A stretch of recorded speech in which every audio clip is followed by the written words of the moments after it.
Halo, assalamualaikum warahmatullahi wabarakatuh. Kembali lagi nih kita bakal bahas VGA Carry Hore yang mantap jiwa. Sebenarnya udah sering banget ya dibahas, tapi nggak apa-apa, kita bahas lagi. Karena harga barang itu selalu berubah, apalagi jenis GPU tua. Makin lama makin murah, masa ya makin mahal? Kan nggak mungkin. Dan jenis GPU-nya pun berubah nih, maksudnya yang tadinya mahal akhirnya turun juga. Nah, sebelum lanjut, mari kita sukseskan channel ini.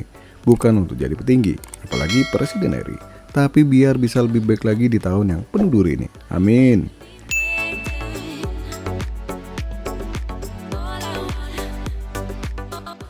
Untuk link pembelian, saya usahakan banyak pilihan, namanya juga barang bekas ya, stoknya terbatas. Kalau kemahalan, coba deh ditawar. Mau nawar cara mbok jamu ya monggo. Gimana bos, mbok jamu? Mas, jamunya enak loh, biar kuat malam. Gitu bos. Ya kagak sih, canda doang itu mah. Ya cara halus dong, kan tahu. Atau mau cara militer ya silakan, paling diblok sama yang jual. Ya intinya pinter-pinter kalian buat menawar sebuah produk ya. Dan lagi-lagi karena barang bekas untuk lebih teliti sebelum membeli. Cek testimoni, setelah yakin cek kondisi. Jelasnya jangan lupa cek fisik terlebih dahulu. Kalau oke coba mainkan game lama-lama ya, sampai berapa jam gitu ganti-ganti gamenya. Lakukan benchmarking. Kalau ternyata nggak ada masalah, suhu tergolong masih wajar, lanjut. Insya Allah barangnya normal. Oke, kita bahas VGA-nya satu persatu ya.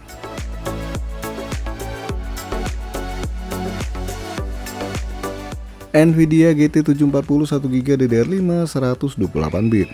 Harga Rp400.000.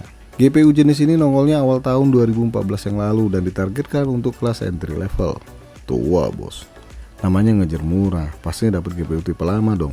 Dan lagian juga tipe GPU ini pun masih ada barunya. Ayo, tua-tua yang merasa gagah. Secara teknologi sejatinya udah ketinggalan ya, biarpun mendukung DirectX 12, fitur levelnya masih 11.0. Jelasnya ini bakal membuat sebagian game yang butuh fitur level di atasnya nggak bakal running. Nah, game apa aja yang membutuhkan fitur level di atas 11.0? Silahkan browsing. Untuk interface yang digunakan udah versi 3.0 ya, dan cakepnya lagi VGA ini nggak butuh power tambahan. Cocok nih buat rakitan PC Carry Hore. Secara kemampuan gaming, GT70 lebih baik dibandingkan HD 5750. Ya bisa dibilang performanya mirip-mirip sama AMD Radeon HD 770. Oh ya, driver GPU tipe ini udah mentok di versi 474.64 ya. Udah nggak ada update lagi. Paling update security doang nih. Untuk rekomendasi layar paling nyaman buat bermain game di VGA ini hanya di 1366x768. Daya power supply minimal adalah 250 watt non-pin power dengan TDP 64 watt.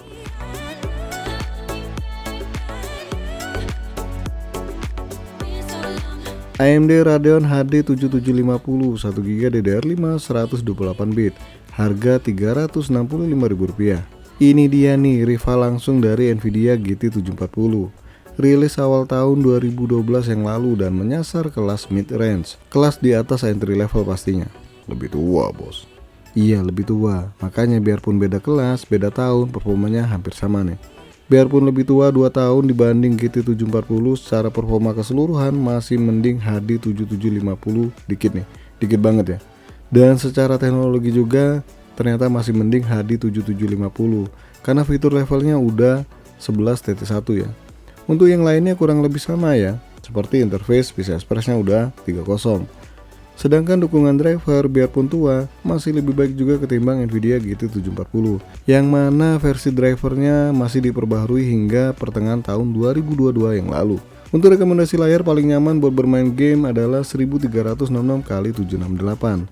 Daya power supply minimal buat angkat VGA ini adalah 250 watt non-pin power dengan TDP 55 watt. Lebih kenceng dikit, lebih murah, dan lebih irit dibanding GT 740. Pilih mana coba?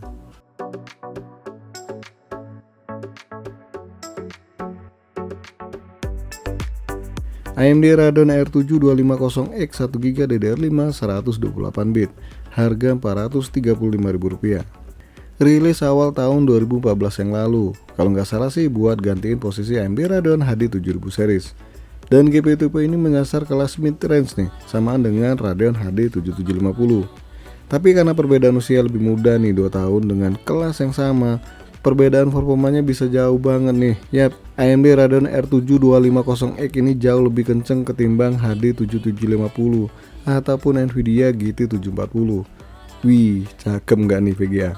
Beda harganya juga tipis banget nih kalau sama Nvidia GT 740. Secara fitur nggak ada perbedaan yang berasa ya dibanding saudara tuanya. Karena biarpun sudah support DirectX 12, fitur levelnya masih 11.1. Begitupun juga interface-nya masih 3.0. Untuk dukungan driver sendiri, ya samaan ya. Versinya dengan HD7750, mentok di versi 22.6.1. Karena kemampuan yang jauh lebih baik, rekomendasi layar buat VGA ini adalah 900p. Daya power supply minimal adalah 250 watt dengan konektor 1x6 pin dan TDP 80 watt. Rada boros dikit nih, tapi performanya bisa berkali-kali lipat. Ayo, pilih mana lagi nih?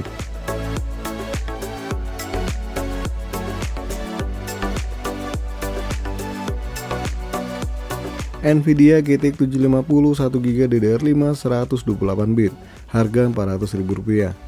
VGA yang nongol awal tahun 2014 yang lalu ini menyasar kelas mid range nih. Tapi biarpun di kelas yang sama dengan AMD Radeon R7250X, begitupun juga di tahun yang sama, tapi kemampuannya jauh berbeda.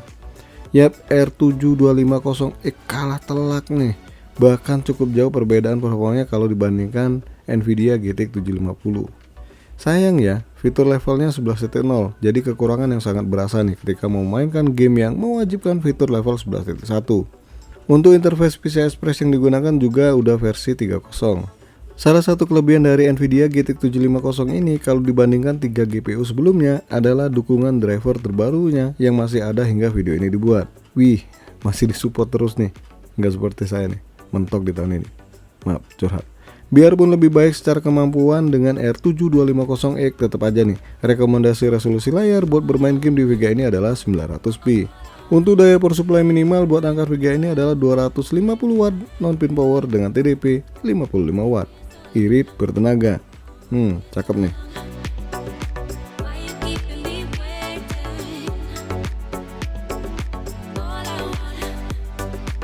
Nvidia GTX 650 Ti 1GB DDR5 128 bit, harga Rp465.000. Nah ini dia nih VGA yang tahun rilisnya sama dengan AMD Radeon HD 7000 series. Nongol di pertengahan tahun 2012 yang lalu dan menyasar kelas mid range. Biarpun tua, ternyata kemampuan GPU satu ini nggak bisa dipandang sebelah mata nih, karena bisa melibas ke 4 VGA sebelumnya. Bahkan performanya hampir mendekati AMD Radeon RX 550 ya. Cakep nggak nih? Biar tua masih gagah. Tapi sayang sih, teknologinya mulai ketinggalan ya. Contohnya biarpun support DirectX 12, fitur levelnya masih 11.0. Selebihnya sih sama ya. Ya macam interface yang digunakan versi 3.0.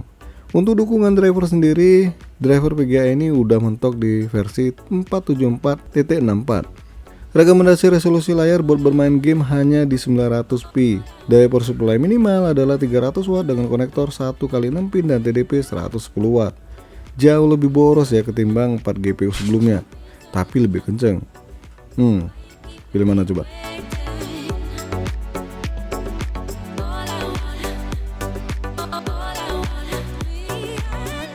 Sekarang kita pilih-pilih manakah yang paling baik di antara 5 GPU yang saya bagikan kali ini.